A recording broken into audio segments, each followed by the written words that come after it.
तो भाइयों, one piece में बहुत सारे पायरेट क्रू हैं, जिसमें भी कुछ अच्छे पायरेट क्रू हैं तो कुछ हद से ज्यादा बेकार पायरेट क्रू हैं। पर आज मैं एक ऐसा पायरेट क्रू बनाने जा रहा हूं जो मोस्ट इविल पायरेट क्रू होने के साथ में मोस्ट पावरफुल पायरेट क्रू होगा, जिसके आगे कोई भी खड़ा नहीं हो सकता। यहाँ तक कि जोयबे की अलायंस भी कुछ नहीं कर सकती मेरे इविल पायरेट क्रू का। और एक चीज, इविल पायरेट क्रू में जो भी मेंबर होंगे वो बस वन पीस के विलन होंगे, कोई भी हीरो इस इविल पायरेट क्रू में नहीं होगा। क्योंकि हमें इविल पायरेट क्रू बनाना है तो उसमें कोई अच्छा मेंबर भी नहीं होना चाहिए। तो लास्ट तक जरूर देखना, वीडियो बहुत ज्यादा खतरनाक होने वाली है। तो चलिए शुरू करते हैं और अपने इविल क्रू को इमोर्टल बनाते हैं। पर उससे पहले ये मेरे चैनल का सब्सक्राइब रेशियो देखो कितना खराब है, जिसे आप सही करवा सकते हो चैनल को सब्सक्राइब करके।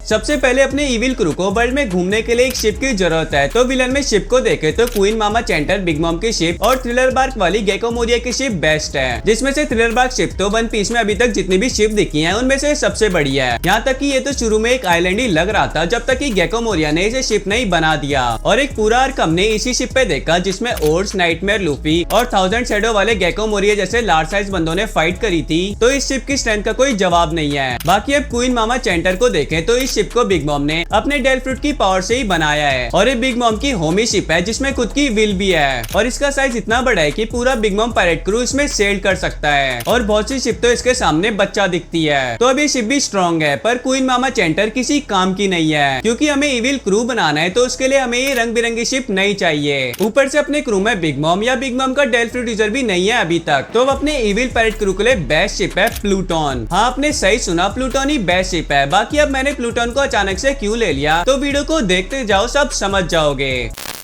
अब अपनी शिप है प्लूटोन। तो ये प्लूटोन एंशिएंट वेपन में से एक है। पर अब अपना इविल क्रू है तो ये बार बार किसी न किसी से फाइट करेंगे, तो उससे प्लूटोन को दिक्कत आ सकती है। इसीलिए हमें एक शिप राइट की जरूरत है, जो जब भी शिप को जरूरत पड़े ठीक कर दे किसी भी सिचुएशन में। तो विलन में टॉप के शिप राइट है रॉब लूची और काकू। जिसमें से पहले रॉब लूची को देखें तो इसने गैलीला को ज्वाइन करा था अंडर कवर एजेंट होते हुए। और इसे तो गैलीला कंपनी का one of the best ship right भी मानने लगे थे, जो सॉयर, ट्रिनेल एंड बोल्ट स्पेशलिस्ट था, साथ में कारपेंट्री में भी स्किल था। बाकी अब काकू ने भी गैलीला को रॉब लूची के जैसे ज्वाइन करा था। और ये रॉब लूची से थोड़ा सा ज्यादा स्किल्ड है अगर बात शिप राइट की करे तो, क्योंकि ये स्पेशलाइज्ड है mechanics, diagnostic and house calls में। और काकू ने तो ये भी बता दिया था कि गोइंग मैरी अब ज्यादा टाइम तक सेल भी नहीं कर सकती। और रॉब लूची और काकू दोनों ने प्लूटोन के ब्लूप्रिंट को देख के पहचान लिया था, इसलिए ये दोनों अपने लिए बेस्ट शिप राइट है, क्योंकि ये प्लूटोन को बना सकते हैं। पर अब हमें इन दोनों में से कोई एक ही चाहिए, तो मैं रॉब लूची को चूज करूंगा, क्योंकि ये काकू से ज्यादा पावरफुल है और डेंजरस, जो अपने इविल पायरेट क्रू के लिए परफेक्ट है एनिमल इंस्टिंक्ट के साथ में शिप राइट। तो अब अपने प्लूटोन को ठीक करने के लिए एक पावरफुल शिपराइट मिल गया। तो अब इसे चलाने के लिए एक हेल्समैन की जरूरत है। तो विलन में बेस्ट हेल्समैन में से एक तो है जीसस बर्गस, जिसके पास है रिक्की रिक्की नोमी, जिससे इसकी फिजिकल स्ट्रेंथ बहुत ज्यादा है, जो कि बस बढ़ती रहेगी। और ये ब्लैकबेट पायरेट की बिग राफ्ट को चलाता है, जिससे इससे अच्छा खासा एक्सपीरियंस है फाइटिंग और हेल्समैन का। पर जो नेक्स्ट हेल्समैन है उसके सामने कुछ भी नहीं है, क्योंकि वो है शिक्की, जिसे तो सब जानते हैं। ये रॉजर और व्हाइटबेट के लेवल पे था अपने प्राइम में, और इसने खुद की गोल्डन लॉयन पायरेट अलायंस भी बनाया था, जो अभी तक की one of the largest pirate alliance में से एक है। और इसका डेल फ्रूट फुआ फुआ नोमी one of the strongest and useful devil fruit में से एक है। तो अब ये सब जानने के बाद इसकी जगह में जीसस बर्गस को लूं, इतना बड़ा लल्लू भी नहीं हूँ। इसीलिए अब अपना हेल्समैन होगा शिक्की, जो हमें किसी भी मुश्किल सिचुएशन से निकाल लेगा। और प्लूटोन को शिक्की जैसा कोई चलाएगा, उसी में मजा है। अब एक हेल्समैन भी शिप तभी चलाएगा जब उसे कोई रास्ता दिखाने वाला हो, जो काम है नेविगेटर का। ऊपर से अपना इविल पायरेट क्रू सी में कहीं गुम ना हो जाए, इसलिए हमें एक नेविगेटर की जरूरत है। तो विलन में नेविगेटर में एक तो है एडी, जो बेलमी पायरेट का मेंबर था। बाकी इसके बारे में कुछ नहीं पता, बस इतना जान लो एक नेविगेटर होने की वजह से इसे नॉलेज है कि सी में नेविगेट कैसे करते हैं। पर अब ऐसे कैरेक्टर को अपने इविल पायरेट क्रू में मैं नेविगेटर तो नहीं बनाने वाला, इसलिए जो बेस्ट और एक लौता ऑप्शन है अपने पास वो है लाफिट, जो ब्लैकबेट पायरेट का नेविगेटर है। और इसकी नेविगेशन स्किल बहुत ज्यादा अच्छी है, क्योंकि इसे लॉक पोस्ट की जरूरत भी नहीं पड़ती। ऊपर से ये हिप्नोसिस में भी एक्सपर्ट है, जो इसने जस्टिस गेट को ओपन करने के लिए मरीन को हिप्नोटाइज करके दिखाया था। और ये कभी भी कहीं पे भी जा सकता है, वो भी खुद की प्रेजेंस को हाइड करके, जो इसने मरीन हेडक्वार्टर पे जाके दिखाया था। जबकि उस टाइम पे वहाँ पे बहुत सारे पावरफुल ऑब्जर्वेशन हाकी यूजर भी थे। और इसके पास तो डेल फ्रूट भी है, जिसका नाम तो अभी तक नहीं पता। पर ये जो अपने हाथों को विंग्स में बदल लेता है, वो मोस्ट प्रोबेबली डेल फ्रूट की वजह से ही है। और बाकी लाफिट तो मिस्टीरियस है ही, और ये सन की भी लगता है, जिसके कारण से ये अपने इविल पायरेट क्रू के लिए बहुत बढ़िया नेविगेटर बनता है। अब अपने इविल क्रू की पेट पूजा करवानी भी जरूरी है, क्योंकि बिना खाए कोई कुछ भी नहीं कर सकता। ऊपर से अपना क्रू फाइट करेगी तो स्टेमिना को मेंटेन रखना पड़ेगा, इसलिए अब हमें कुक की जरूरत है। तो सबसे पहले कुक में आता है वांसी, जो CP7 का एजेंट है और कुक है जो स्पेशलाइज्ड है रामेन नूडल बनाने में। फिर है मिकिटा, जिसे मिस वैलेंटाइन भी बोल सकते हैं, जो बैरोक वर्क में मिस्टर वाइफ के साथ काम करती थी, पर अभी न्यू स्पाइडर कैफे में काम कर रही है शेफ के रूप में। और लास्ट पे बिग मम पायरेट का हेड शेफ स्ट्रियूशन, जो पहले रॉक्स पायरेट में भी था और ये ज्यादातर बिग मम के लिए ही खाना बनाता है। ऊपर से इसने कुकू कुकू नोमी खा रखा है, जिससे ये अपनी स्वॉर्ड से किसी भी चीज को खाने में बदल सकता है, जिसमें नरिशमेंट तो होगा पर टेस्ट नहीं। और स्ट्रियूशन के पास तो स्वॉर्ड स्किल भी है और ये थोड़ा बहुत दिमाग भी यूज कर लेता है, जिससे इसने बिग मम को लल्लू बनाया और बिग मम का यूज करा इसने। और ये तो WCI 31 जो टोटो लैंड के फाइनेंस शेफ है, उन्हें भी टाइम टू टाइम लीड करता है। तो अब ये सब देखते हुए स्ट्रियूशन बेस्ट कुक है हमारे इविल पायरेट क्रू के लिए।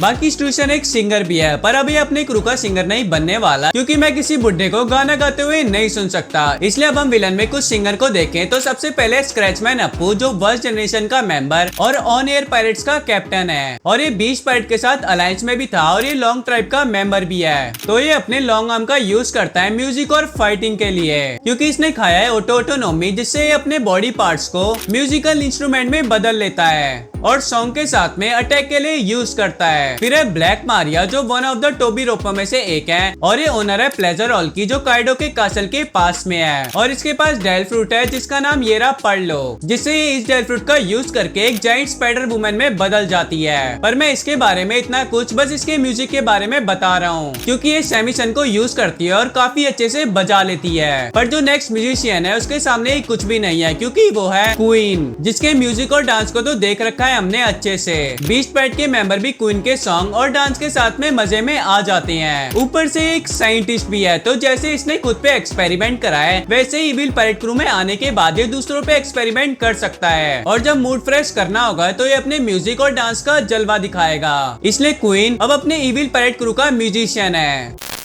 बाकी अब क्वीन म्यूजिक के साथ एक्सपेरिमेंट तो कर लेगा, पर जब बहुत ज्यादा अर्जेंट नीड होगी अपने इविल क्रू के किसी भी मेंबर को ठीक करने की, तो उसके लिए डॉक्टर ही काम आएगा। और अब मैं फिर से बोल रहा हूँ, अपना इविल क्रू होने वाला है, इसलिए इनका जिससे भी मूड करेगा उससे फाइट करेंगे। तो अब हमें डॉक्टर की जरूरत है परफेक्ट कंडीशन में सबको रखने के लिए। तो अब बस मुझे दो नाम ही दिख रहे हैं, जो है डॉक्यू और हॉकबैक। जिसमें से हॉकबैक की बात करें तो ये गेको मोरिया के साथ काम करता था, और ये एक वर्ल्ड फेमस डॉक्टर है जो यूनिक ऑपरेशन को कर सकता है। और जब ये नॉर्मल डॉक्टर था तो इसने काउंटलेस लोगों को बचाया था अपनी मेडिकल एक्सपर्टीज से। फिर बाद में इसने काउंटलेस ज़ॉम्बी बनाए, और ये तो दूसरों की फिजिकल स्ट्रेंथ को भी बढ़ा सकता है। और ऐसे इसने बहुत सारे अनबन काम करे अपनी नॉलेज से। और अब डॉक्यू की बात करें तो ये ब्लैक बेल्ट पायरेट का मेंबर है, जिसने सिक्कू सिक्कू नोमी खाया है, जिससे ये दूसरों को डिजीज दे सकता है, यहाँ तक कि उनकी बॉडी को भी चेंज कर सकता है। पर ये एक स्किल्ड डॉक्टर भी है जो दूसरों की लाइफ भी सेव कर सकता है, जो इसने बहुत बार करा भी है। साथ में ये एक स्किल्ड केमिस्ट भी है, क्योंकि इसने एक एक्सप्लोजिव सॉल्यूशन को बनाया था एप्पल के साथ कंबाइन करके।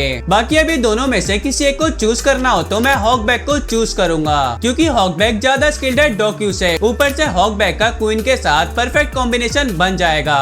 दोनों साथ में मिलकर एक्सपेरिमेंट कर सकते हैं, और क्रिटिकल कंडीशन में हॉकबैक की स्किल भी ज्यादा यूजफुल है। तो अब क्रू में कुछ स्ट्रॉन्ग मेंबर को ऐड करते हैं, जो ज्यादातर फाइट करेंगे पावरफुल कैरेक्टर से।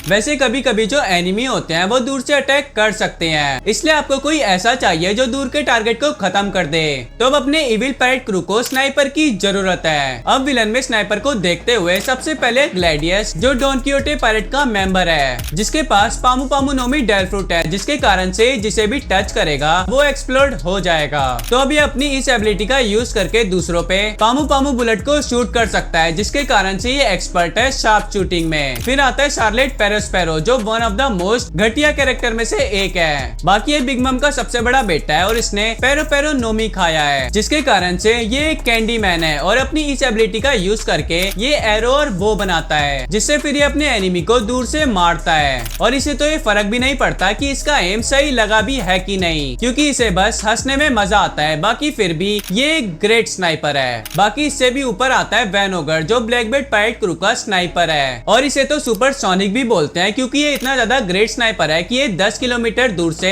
अपने एनिमी को शूट कर सकता है और ज्यादातर इसके स्नाइपर अटैक को ह्यूमन आइज से देख पाना मुश्किल है। ऊपर से इसने वापू वापू नोमी खाया है, जिसके कारण से खुद को और दूसरों को टच करके लिमिटेड एरिया में टेलीपोर्ट कर सकता है, जो इसकी ग्रेट स्नाइपिंग के साथ तो कमाल कर देता है। और इसकी आंखों और निशानों से कोई बच जाए ऐसा तो हो ही नहीं सकता, इसलिए Van Augur evil pirate crew का स्नाइपर है। अब स्नाइपर के बाद इविल पायरेट क्रू में शॉर्ट्समैन ना हो ऐसा तो हो ही नहीं सकता, इसलिए अब अपने क्रू में एक शॉर्ट्समैन चाहिए। वैसे भी कई बार दूसरे क्रू या अलायंस में शॉर्ट्समैन होते हैं तो उन्हें ठिकाने लगाना पड़ता है। तो अब विलन में शॉर्ट्समैन को देखे तो शिर्यू, नज़ुरो, शैमरॉक और फिगारलैंड गार्लिंग है। जिसमें से शिर्यू की बात करें तो ये ब्लैकबीट पायरेट का शॉर्ट्समैन है और इसके पास है सुक्के सुक्के नोमी, जिसके कारण से खुद को इनविजिबल कर सकता है, जिसके बाद ये अपनी स्वॉर्डमैनशिप को दिखाता है। बाकी इसकी शॉर्ट स्किल भी बहुत अच्छी है जो इसने बहुत कम दिखाई है, पर इसे एक साइकोपाथ मानते हैं तो इसने अपनी शॉर्ट से बहुतों को काटा भी है। फिर अब देखते हैं सेंट ईथन बैरनबी नज़ुरो को, जिसके पास शायद से हो सके तो शोडाई कितेत्सु है, जो एक सुप्रीम ग्रेट ब्लेड में से एक है। बाकी नज़ुरो 5 वेल्डर में से एक है, मतलब कि इसका एक्सपीरियंस बहुत ज्यादा है और ये एक ग्रेट शॉर्ट्समैन भी है, तो इसकी शॉर्ट स्किल भी अलग ही लेवल पे है। ऊपर से योकाई में बदल के बहुत तेज अटैक भी मार सकता है और यहाँ तक कि इसने अपने अटैक से एगेड को आधा काट दिया था। तो अब इसमें कोई डाउट नहीं होना चाहिए कि ये अलग ही लेवल पे है। फिर आता है शैमरॉक, जिसके पास सेबर सर्बरस है, जो एक 3 हेड डॉग है, जिससे शैमरॉक की शॉर्ट में खुद की विल है। तो अब शैमरॉक एक शॉर्ट्समैन तो है, पर इसके पास शॉर्ट स्किल है कि नहीं वो तो अभी तक हमने देखा ही नहीं है, इसलिए मैं शैमरॉक को नहीं लेने वाला।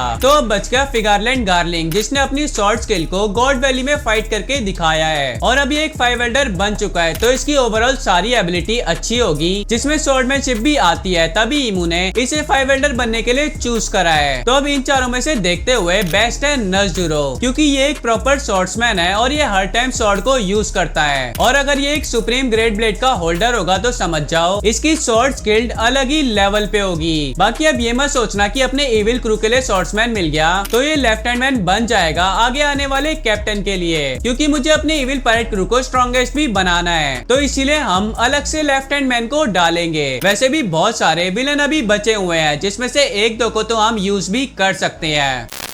तो अब अपने लेफ्ट हैंड मैन के लिए बहुत सारे विलन बच गए, जैसे कि Kaido, Big Mom, Doflamingo, Katakuri, Akainu, Enel. पर जो इन सबसे ऊपर और लेफ्ट हैंड मैन बनने के लिए बेस्ट है वो है रॉक डी जिबैक, क्योंकि ये कैप्टन था रॉक्स पायरेट का, जिसमें कौन कौन से मेंबर थे ये तो मैंने आपको बहुत बार बता दिया है। उन सबको इसने कंट्रोल करा अपनी इमेंस आकी स्वॉर्डमैनशिप और शायद से डेल फ्रूट के जरिए। और इसकी फिजिकल स्ट्रेंथ भी बहुत ज्यादा है, क्योंकि इसने रोजर और गार्प से अकेले फाइट करी थी, जिसमें ये हार गया, पर इसके पास वो सब कुछ है जो एक विलन के पास होना चाहिए, जैसे कि प्राइड, माइंड, पावर गेन करने की आदत, डोमिनेंस, यहाँ तक कि इसे वर्ल्ड का किंग भी बनना था। तो इसे खुद में कितना ज्यादा कॉन्फिडेंस होगा वो हम अंदाजा भी नहीं लगा सकते। तो जिबैक एक ओवरऑल परफेक्ट पैकेज है इविल पायरेट क्रू का लेफ्ट हैंड मैन बनने के लिए, और जिबैक किसी को भी पेल सकता है चाहे इसके सामने कोई भी आ जाए। तो अब रॉक डी जिबैक अपने इविल पायरेट क्रू का लेफ्ट हैंड मैन बनेगा।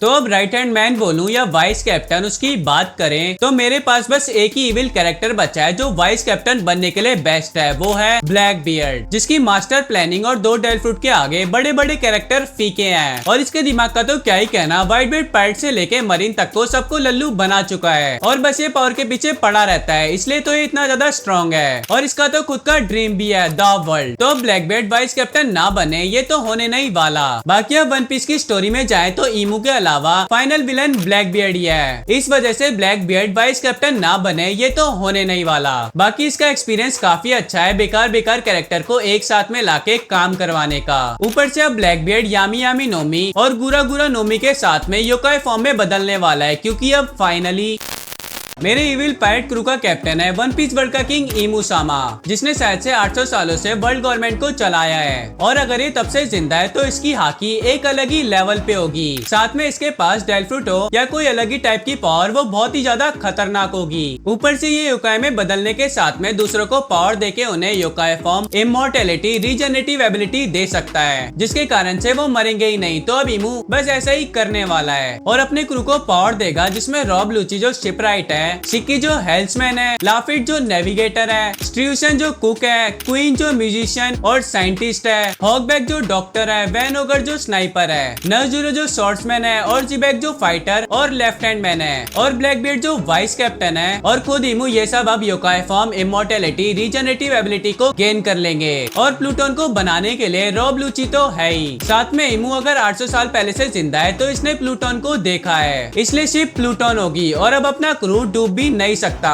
क्योंकि इमू को छोड़ के बाकी सबको योकाई फॉर्म डेलफ्रूट नहीं दे रहा बल्कि इमू दे रहा है, इसलिए ये स्विमिंग कर सकते हैं। ऊपर से हॉकबैक के पास डेलफ्रूट ही नहीं है, इसीलिए ये बचा सकता है सबको डूबते टाइम। और ये मेरे इविल पायरेट क्रू की टेरिटरी पूरा का पूरा वन पीस वर्ल्ड है और इनका जहाँ मन करेगा वहाँ जाएंगे और जो मन करेगा बस वही करेंगे और जिसे मर्जी हो उसे मारेंगे, कोई भी कुछ नहीं कर सकता इनका। और मेरे क्रू में कोई भी आर्कियोलॉजिस्ट नहीं है क्योंकि ये वन पीस के पीछे नहीं है बल्कि इन्हें बस डिस्ट्रक्शन करना है। और अगर इनका मूड करता भी है वन पीस के पीछे जाने के लिए तो जिसके पास 4 रोड पोनिग्लिफ है उन पे अटैक करके उनके 4 रोड पोनिग्लिफ को ले लेंगे, साथ में जो आर्कियोलॉजिस्ट होगा उसे किडनैप कर लेंगे, फिर उसके जरिए आराम से लाफ टेल पे पहुंच जाएंगे। तो बस समझ जाओ मेरे इविल पायरेट क्रू को किसी भी चीज की कोई भी टेंशन नहीं है, चाहे इनके सामने कुछ जॉयबे की अलायंस आ जाए वो भी खत्म है क्योंकि मेरे इविल पायरेट क्रू का नाम है सूवी पायरेट्स। तो भाइयों ये वीडियो यहीं तक थी। अब आपको मेरा इविल पायरेट क्रू कैसा लगा कमेंट कर दो। अगर आपको वीडियो पसंद है तो इस वीडियो पे 1000 लाइक करवा दो और अगर चैनल पे नए हो तो चैनल को सब्सक्राइब कर दो। मैं मिलता हूँ तुमसे नेक्स्ट वीडियो में। सायोनारा।